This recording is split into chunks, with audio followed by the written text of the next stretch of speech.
out the rest of the forward group there.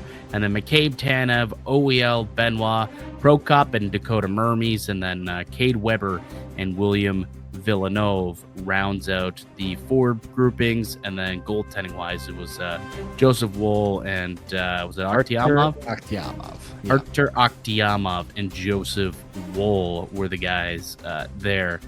So we didn't really discuss a whole lot about, who put on weight, who lost weight, and what the situation was when it came to that throughout the offseason.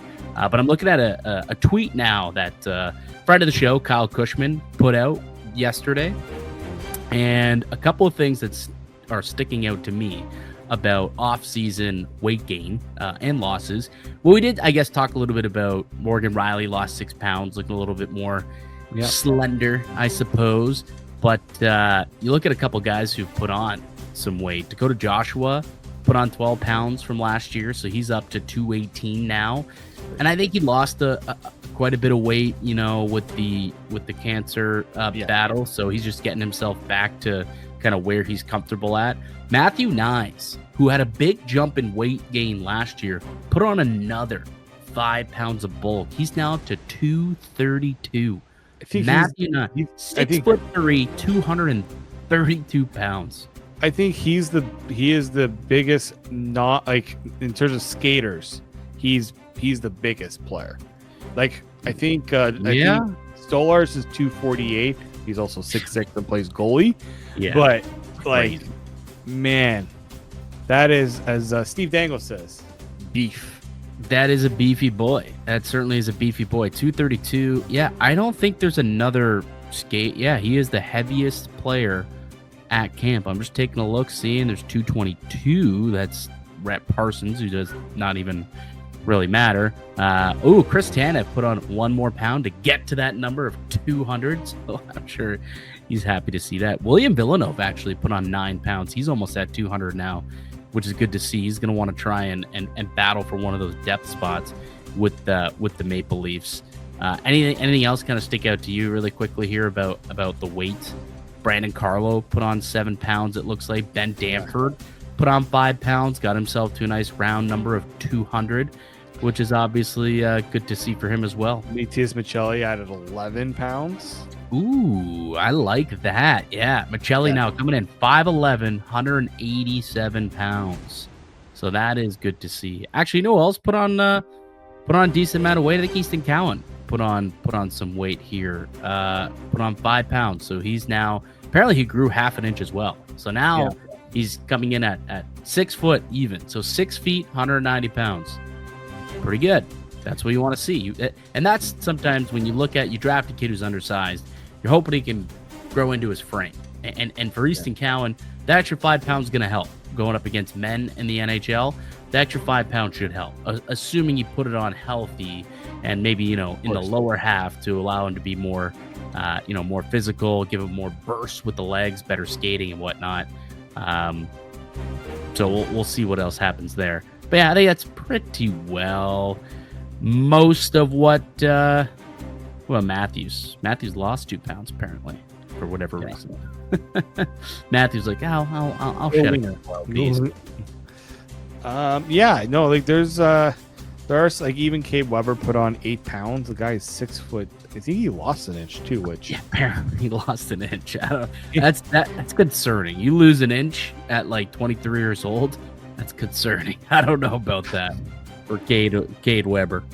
That's interesting, but yeah, I know. I mean, there's some guys who put on like there are players. I feel like they probably told them you need to go out and you need to add a little bit. Like you need to bulk up your game a little bit. And like Morgan Rielly, we talked about yesterday, with him being a -6. Like that's a player who is clearly, as you see on the screen. I'm trying to make it bigger. It's not really working out.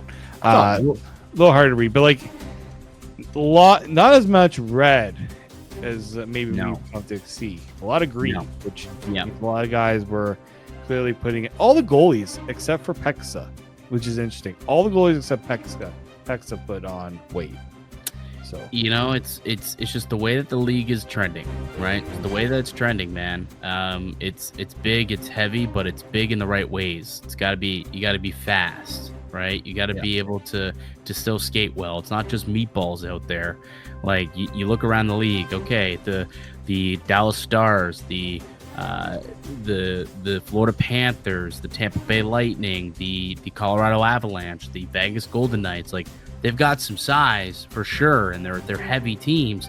They can skate, man. They can all skate as well. So as long as these guys are putting the weight on in the right way, that still allows them to be explosive, or maybe the weight added to their maybe bottom half gives them a little bit more explosiveness that allows them to skate well and still beat a big beefy boys.